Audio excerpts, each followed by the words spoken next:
On this Tuesday night, COVID vaccination persuasion. There are enough doses for everyone, so why have vaccinations dropped off? We need to continue to make sure that people are getting vaccinated. Why some people are hesitant and how life could get harder for the unvaxxed.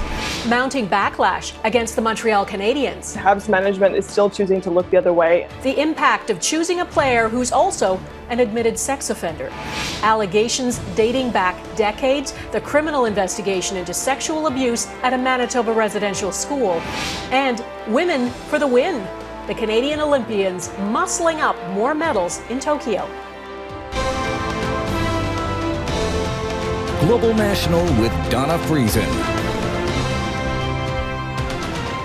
Good evening and thanks for joining us. We begin tonight with a push to escalate COVID-19 vaccinations in Canada. Uptake has been great for months, but now it's dropped off, even though there are more than enough doses for everyone. Canada now has 66 million vaccine doses in the country, enough to provide 2 shots to all eligible Canadians, and more than 48 million doses have already been administered. 80% of eligible Canadians over the age of 12 have received at least 1 dose. 64% have had both doses. The trick now is to convince the rest of those eligible to get their shots. Vax to the max is the strategy launched in BC today, using persuasion rather than coercion.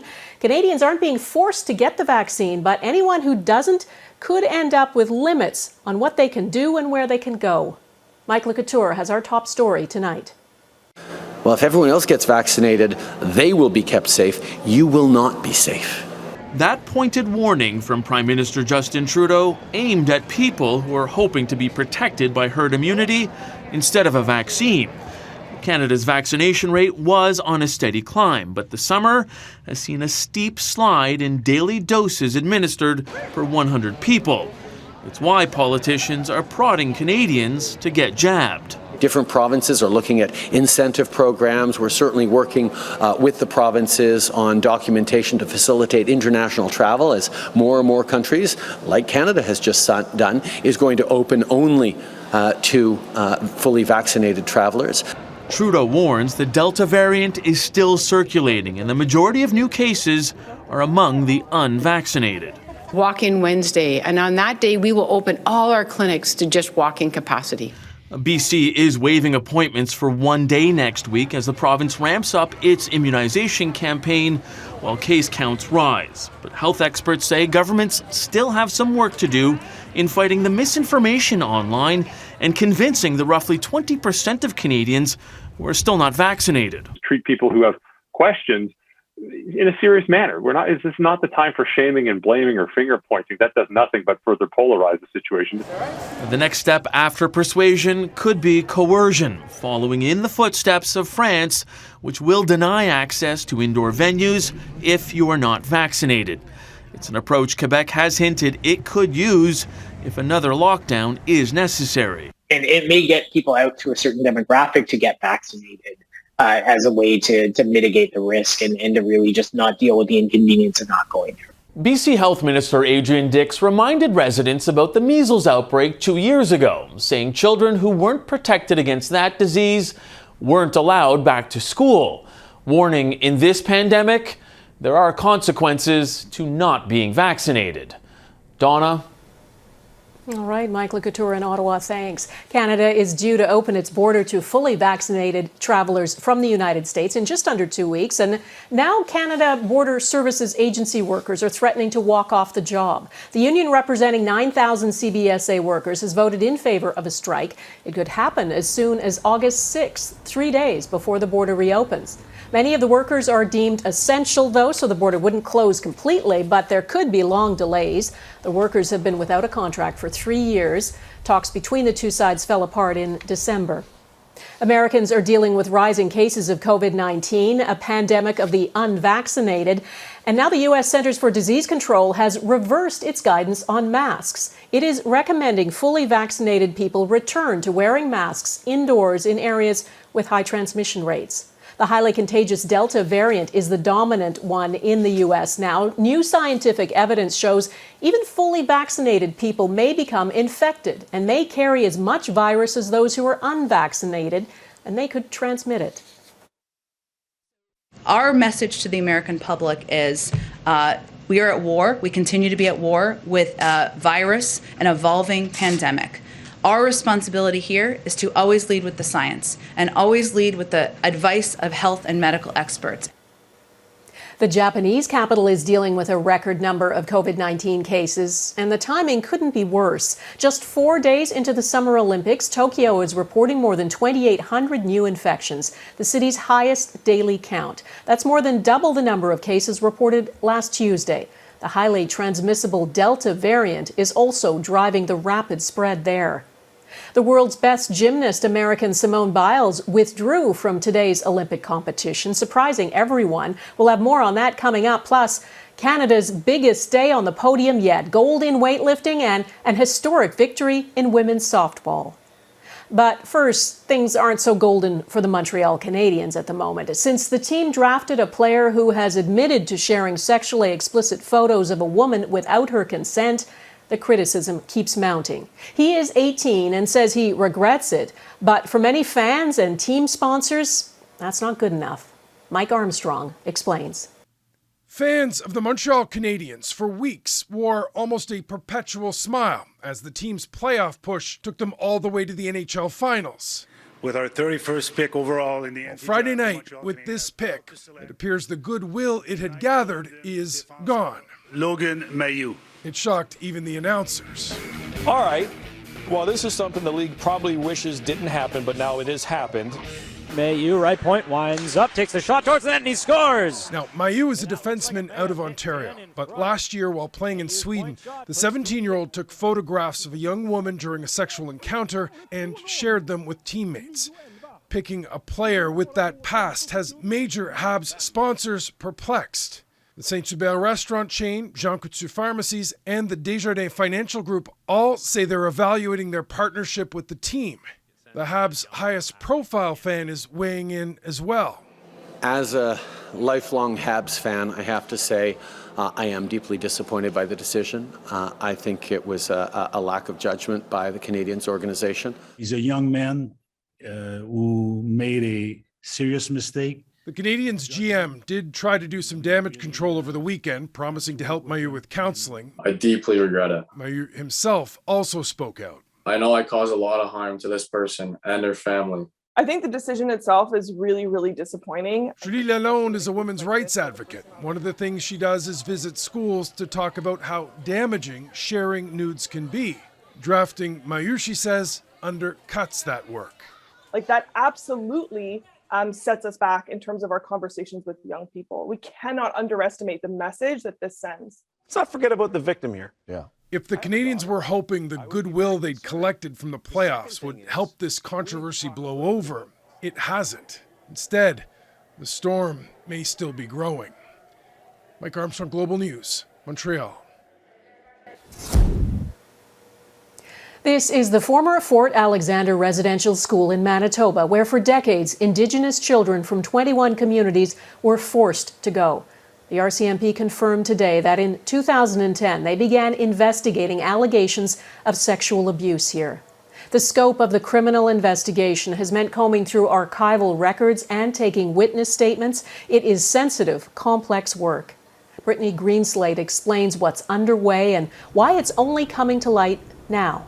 Brittany?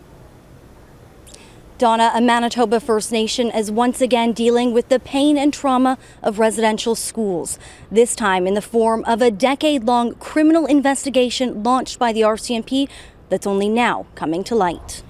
Manitoba RCMP confirmed its officers have spent more than 10 years investigating alleged sexual abuse at the Fort Alexander Residential School on Saugeen First Nation northwest of Winnipeg. Mounties say they've pored over archived school records in Manitoba and Ottawa and interviewed more than 700 people across North America, gathering 75 witness and victim statements. Evidence that is now in the hands of Crown prosecutors. So far, no charges have been laid. The Fort Alexander Residential School closed in 1970. Survivors spoke to the Truth and Reconciliation Commission about abuse, starvation, and harsh discipline, including the former Grand Chief of the Assembly of Manitoba Chiefs, Phil Fontaine, who disclosed his own sexual abuse at the facility. Saugeen First Nation Chief Derek Henderson says it's been an extremely difficult few days for his community, which also just began radar searches for possible unmarked graves. In a statement, Henderson says, "We ask that the trauma our community has experienced and continues to live every day is respected, and that those affected are afforded their privacy at this time." 14 different residential schools operated throughout Manitoba. Manitoba RCMP say this is the only one under investigation. Donna? Okay, Brittany Greenslade in Winnipeg tonight. Thanks. Today, Prince Edward Island became the 4th Canadian jurisdiction to reach a childcare deal with the federal government. The plan aims to lower fees to $10 a day by the end of 2024. The federal government will contribute more than $121 million over 5 years. BC, Nova Scotia, and Yukon all have reached childcare deals with Ottawa earlier this month. Reliving the violence of January 6th. Coming up, police officers describe the trauma of being caught in the insurrection on Capitol Hill. Plus, the first person charged under Hong Kong security law learns his fate.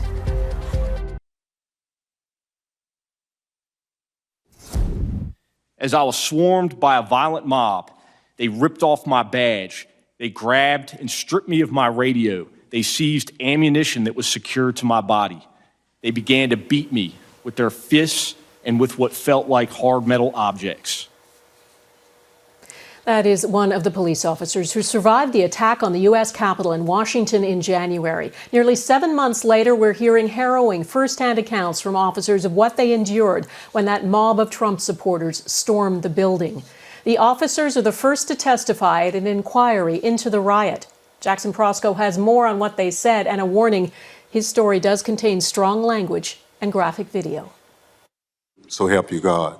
Inside the building they bravely defended, 4 frontline officers became the first to testify in the official inquiry into the insurrection they quelled. And I heard people in the crowd yelling, "Get his gun, kill him with his own gun." I was effectively defenseless and gradually sustaining injury from the increasing pressure of the mob. In harrowing detail, they relived the events of January 6th. The rioters attempted to breach the Capitol were shouting, "Trump, send us. Pick the right side." They detailed the physical and emotional scars they suffered and the racial abuse they faced at the hands of the pro-Trump mob. One woman in a pink MAGA shirt yelled, "You hear that, guys? This voted for Joe Biden." Then the crowd, perhaps around 20 people, joined in screaming, "Boo!" The officers also addressed the elephant not in the room, the Republicans still loyal to Trump who've downplayed the attempt to violently overturn the election. The indifference shown to my colleagues is disgraceful. Long before it began, the January 6th Commission was bogged down by politics. Republicans torpedoed an independent inquiry and attempted to stack the congressional committee with insurrection denialists who were rejected by Democrats. Nancy Pelosi was made aware of potential security threats to the Capitol, and she failed to act. The only Republican voices on the committee are from those who refuse to blindly defend Trump or back the lie about a stolen election. You talk about the impact of that day, but you guys won. You guys held. As the commission begins its work, they face retribution from within their own party for seeking an honest investigation. The officers who testified believe that any investigation must include a full accounting of who incited and coordinated the attack. That includes probing the uncomfortable question of whether any of the lawmakers they're sworn to protect may have been involved in the events of that day. Donna? Jackson in Washington, thanks. In Hong Kong, the first person charged under a controversial national security law has been convicted. And a warning, some of the footage may be disturbing. Tong Ying Kit was arrested for this. He drove his motorcycle around Hong Kong last July, carrying a flag with an anti-government slogan and colliding with police officers. 3 of them were injured. He has been found guilty of terrorism and inciting secession, and he faces the possibility of life in prison. Under the new law, Tong was denied bail and a jury trial. It is widely criticized as Beijing's move to stifle free speech, protests, and Hong Kong's pro-democracy movement. Nearly 140 people have been arrested under the national security law. Many of them are students, activists, and journalists. Calls for accountability still ahead. One woman's pledge to improve the quality of life for residents in long-term care.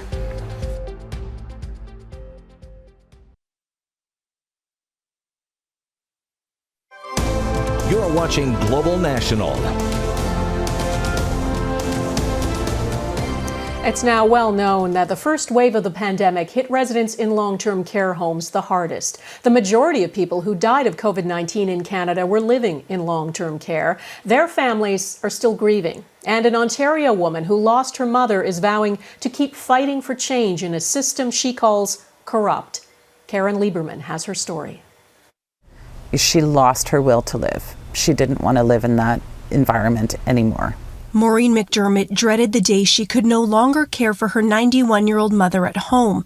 With Alzheimer's disease and other complex medical needs, she decided long-term care was the only option. Elsie entered River Glen Haven Nursing Home in December 2019. I felt like she was safe where she was, and then she wasn't. COVID-19 crept into long-term care facilities across the country, targeting society's most vulnerable, seniors like Elsie.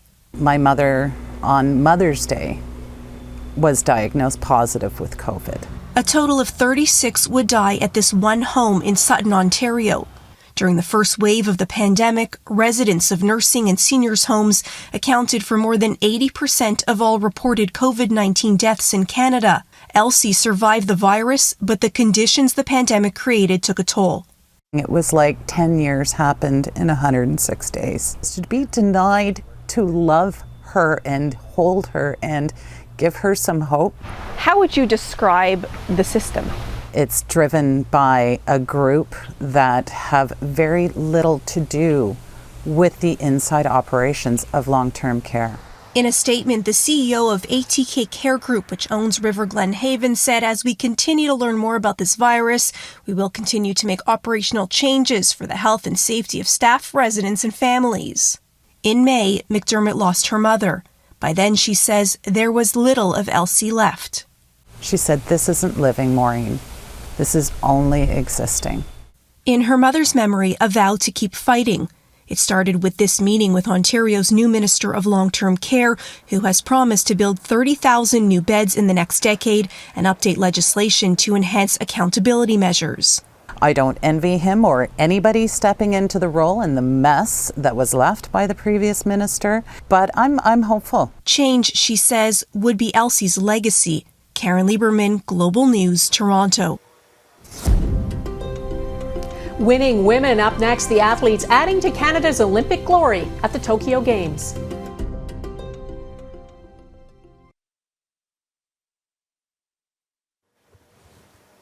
In a stunning move, the star of the U.S. women's gymnastics squad pulled out of the artistic team final today. Simone Biles says she needs to focus on her mental health. The 24-year-old withdrew after just one rotation. She says a shaky vault made her realize she wasn't in the right headspace.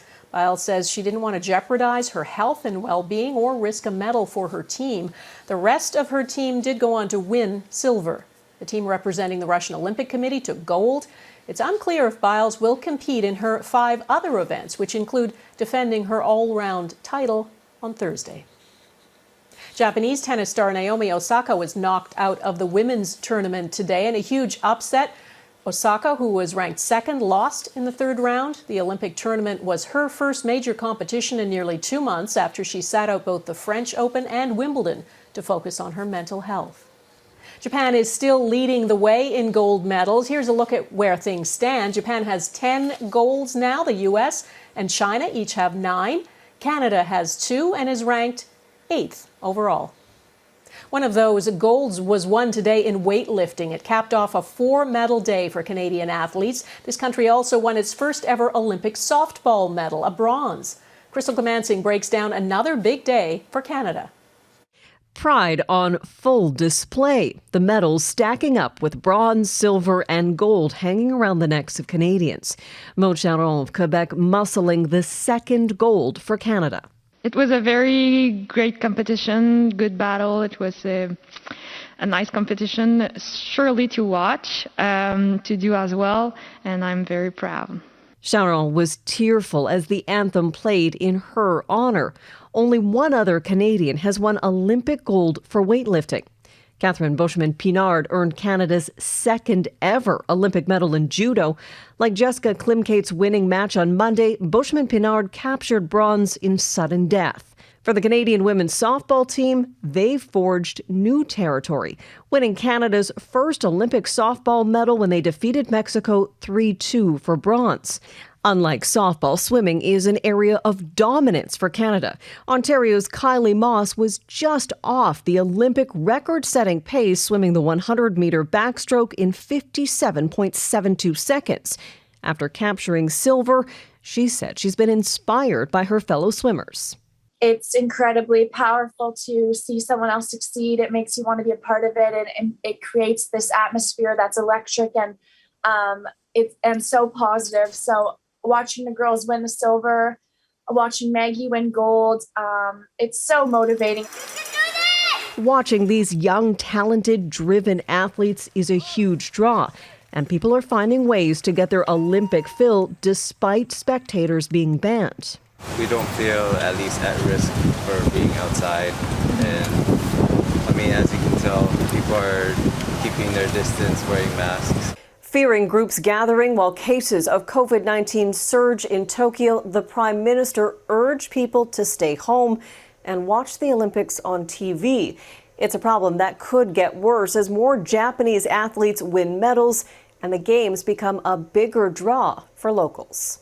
Crystal Gamansing, Global News, London. And that is Global National for this Tuesday. I'm Donna Friesen. Tonight's Your Canada is Sand Lake in the town of Kearney, Ontario. We'd love to see your Canada. Please email it to viewers@globalnational.com. Thanks for watching. Hope to see you here again tomorrow. Take care of yourselves. Bye-bye.